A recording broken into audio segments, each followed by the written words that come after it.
The Secret Service has ended its investigation into the cocaine found in the West Wing of the White House, obviously.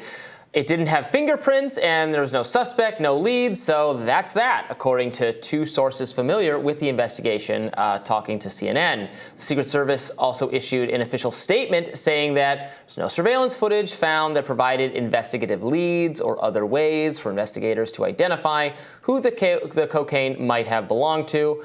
And while the White House did not immediately respond to a request for comment to the Hill, Republican Congressman Tim Burchett reportedly told the New York Post this as he stormed out of a briefing on the matter, where he said, "They have facial identification. They have, y'all know you can't go in there without giving your social security number. They decided it's just some weekend visitor. That's bogus. Nobody's buying that at all."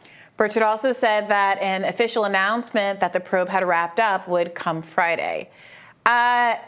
Yeah, you have to tell the White House about yourself before you can waltz in there. They have visitor logs. They know who comes and goes into the building, I would presume. And if they don't, that seems to be a significant security issue in and of itself.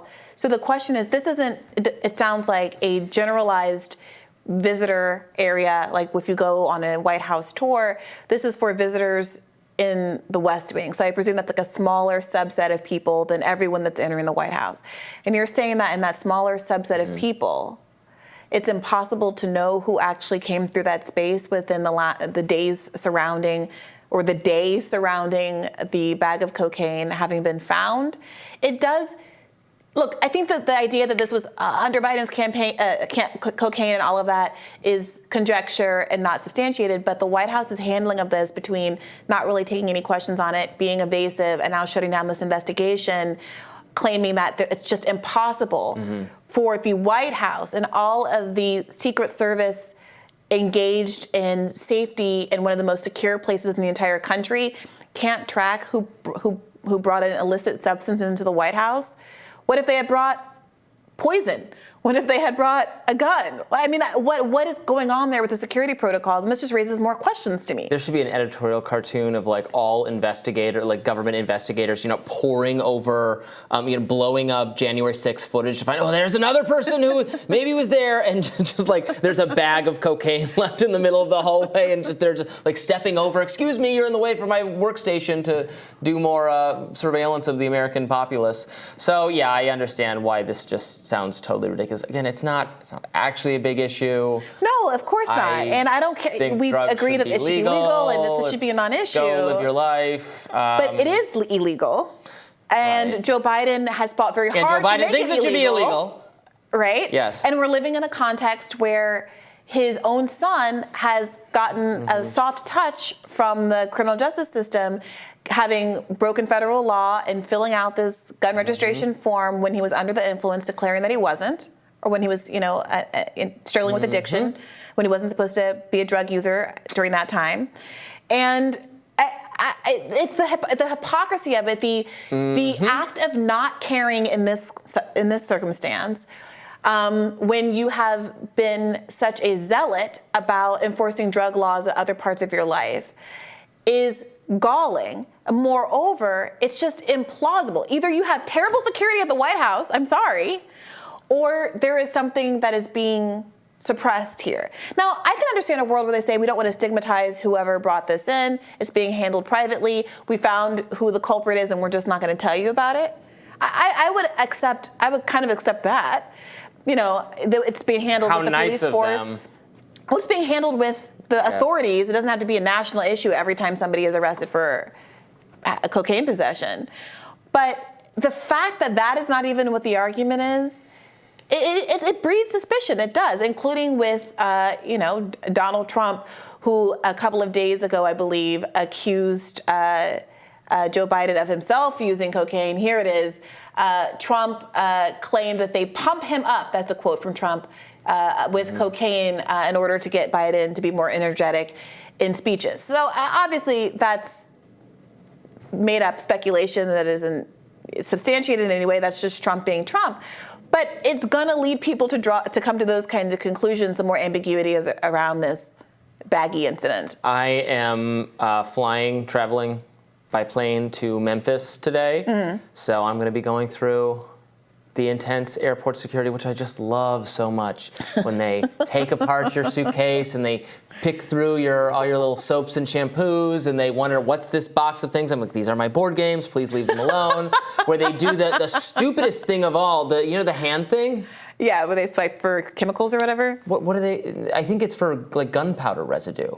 But what if I Sure. what if I have guns for a living? What if I handle gunpowder? It's just that. I think it's for if you've constructed BS. like a bomb maybe to bring on the plane. I don't know. It's dumb. I'm saying it's a miserable experience for me and millions of other people who fly all the time. It's all dumb. It should be shut down. That would be my first. Yeah, no, I hear you. I'm curious because I don't have as much experience traveling with board games as you obviously do. Are there certain games that tend to trigger scrutiny from TSA more than other games? I think it's just me that triggers scrutiny. I have a suspicious demeanor. And I'm not very pleasant. There's a grown man with a Candyman in a suitcase. Well, I don't look as suspicious as an old woman in a wheelchair who inevitably they drag them out of their accommodations and pat them down aggressively. What's that quote from that comedian that if Al Qaeda has radicalized the women in wheelchairs to be suicide bombers, they deserve to win. All right, I could. Sorry, TSA brings me at my most outraged libertarian. Well, you're not the only person expressing some outrage here. Here's another House Republican, Marjorie Taylor Greene, speaking out on the cocaine issue. Let's watch. Concern here is American citizens every single day go through drug tests as part of their employment for their jobs. This is a common practice. Just speaking with the Secret Service now, my question to them was they were able to narrow down a list of approximately 500 people that had left a small bag of cocaine in a cubby. Now, these are cubbies that are controlled by the administration, not by the Secret Service, when they enter into the foyer off the West Executive entrance. This cocaine was found there, so they were able to bring the list, narrow it down to approximately 500 people. My question to them was, have they drug tested this list of 500 potential suspects that brought an illegal substance, a drug, cocaine, into the White House? Their answer was no, and that they're unwilling to do so.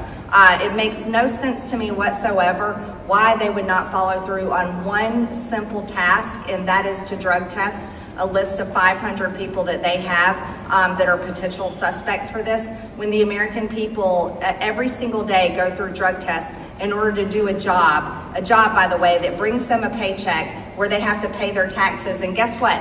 Their taxes. Well, yeah, what she just latched onto at the end, I agree with. I don't want to. No, we're not going to drug test. I don't want to drug test the people we're drug testing now. Yeah. I don't want drugs to be illegal. I don't want to do any of this. Yeah, I agree with her point about the hypocrisy of it, but I would ratchet it in the other direction. We should not be drug testing most of the people that are being drug tested. Leave people alone. Yeah, not that because we drug test other people, we should also be drug testing all these people in the White House. I mean, do you remember the scandal at the beginning of the Joe Biden administration where at some point during the campaign, if I recall correctly, he said he was going to decriminalize marijuana. And when there was staff were being hired, because of the representation that Biden was going to be kind of a drug-friendly administration, they answered honestly on their employment forms that if they had used marijuana, which in many places like DC is legal, but it's not legal federally. And a bunch of folks were let go at the beginning of the Biden administration because they were honest on their forms, because they thought they were signing up to work for a guy who actually was going to federally decriminalize marijuana, and it didn't pan out that way. So I think the point about hypocrisy and Joe Biden just having a real personal issue with drugs. There's no excuse for Democrats having dragged their feet on these issues. Huge majorities of people want many of these drugs decriminalized. Republicans understand that this is a mismatch. Like, let the states decide what they want to decide, and without having the law in conflict with federal law. I mean, it's just a no-brainer. It's insane. We can't fix anything in this country. It would just be so obvious to just not have a federal policy that is in conflict with what states decide to do on their own. Yeah. It's just so obvious. Yeah, I found the article, by the way, 5 staffers were let go over marijuana use after, this was from Jen Psaki, at the time White House press secretary, had said, we announced a few weeks ago that the White House had worked with the Security Service to update the policies to ensure that past marijuana use wouldn't automatically disqualify staff from serving in the White House. As a result, more people who would not have in the past with the same level of recent drug use are able to serve. However, there were still 5 people that were not captured by this attempt to be a little bit more lenient here with these policies, that were let go because they did the crime of actually being honest about the fact that they legally used marijuana in their localities before joining the administration. Very, very stupid, all of it. More Rising right after this.